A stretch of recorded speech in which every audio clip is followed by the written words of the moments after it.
மொறுமொறுன்னு பாரம்பரியமான தஞ்சாவூர் ஸ்பெஷல் உரப்பாடை செய்கிறதுக்காக தேவையான பொருட்கள்லாம் எடுத்து வச்சுருக்கேன். 1 கப்பு புழுங்கலரிசி, 1 கப்பு பச்சரிசி, 1 கப்பு துவரம்பருப்பு, 1 கப்பு கடலைப்பருப்பு.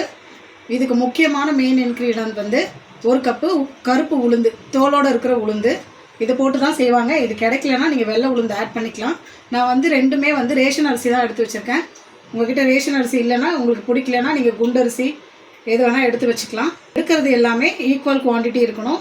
நான் வந்து இப்போ ஈக்குவலாக எடுத்து இதை 4 மணி நேரத்துக்கு முன்னாடி நல்லா கழுவி ஊற வச்சுருக்கேன். நல்லா ஊறி வந்திருக்கு பாருங்கள். இப்போ நம்ம இதை மிக்சியில் போட்டு அரைச்சி எடுத்துக்கலாம்.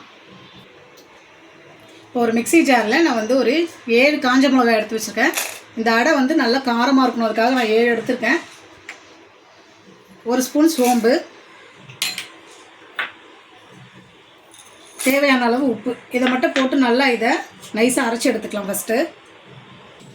இப்போ இதில் வந்து நம்ம ஊற வச்சுருக்க அரிசி பருப்பு எல்லாத்தையும் போட்டு நல்லா கொரப்பாக அரைச்சி எடுத்துக்கலாம். அடை மாவு பதத்துக்கு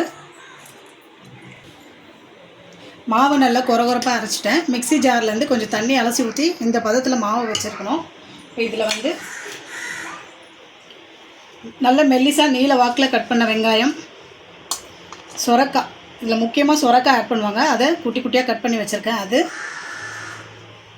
தேங்காயும் குட்டி குட்டியாக கட் பண்ணி வச்சுருக்கேன். அது கருவேப்பிலை, கொத்தமல்லி, வெங்காயம். நம்ம பருப்பெல்லாம் சேர்த்துருக்கிறதுனால பெருங்காயம் கண்டிப்பாக ஆட் பண்ணணும்.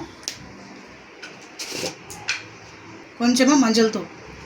இப்போ எல்லாத்தையும் ஒன்றா கலந்துக்கலாம்.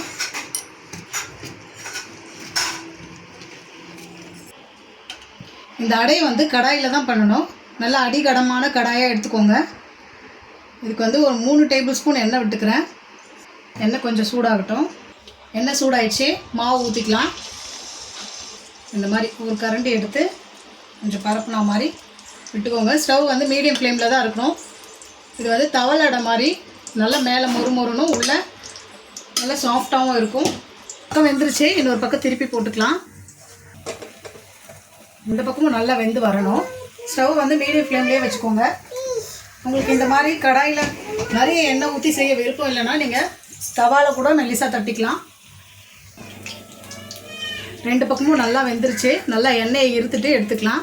பாரம்பரியமான தஞ்சாவூர் ஸ்பெஷல் மொறு உரப்படை சூப்பராக ரெடி ஆயிடுச்சு.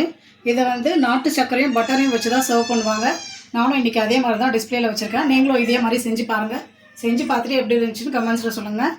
வீடியோ பிடிச்சிருந்தால் லைக் பண்ணுங்கள், ஷேர் பண்ணுங்கள். மறக்காமல் என் சேனலை சப்ஸ்கிரைப் பண்ணுங்கள். தேங்க்யூ.